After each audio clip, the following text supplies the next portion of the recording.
ইলিয়াসা তো থাকবে তো বুঝছি ইলিয়াসারে সব কমপ্লিট হয়ে গেলে গাড়ি সেট করে তুমি ইলিয়াসা থেকে বলে যাও দশতলা গাড়ি হবে ভাই এই গাড়ি কমপ্লিট করতে নিয়ে আগে বলবো বাসার বাইরে যেতে হবে আমাদের সাথে হ্যাঁ বাসার বাইরে যেতে হবে উনি যা টাকা থাকবে পরের দিন না পরে আসবে যাবে আলহামদুলিল্লাহ কই নামে যায় নাম তো কই আপনার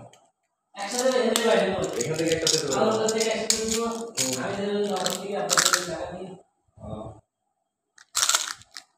আমি মাত্র একসাথে কি হলে আমার শুনছিলাম যদি তিনটা আমার বেড়ে ওটা মানে ভাই আছে নিয়ে যেতে পারতো আচ্ছা আলাদা আলাদা থাকতো এই আমাদের তবে দোকানে কোন পাবো কি এই তেল ভরা সামনে তাহলে আমরা গাড়ি পাবো সব 40 এর মধ্যে গাড়ি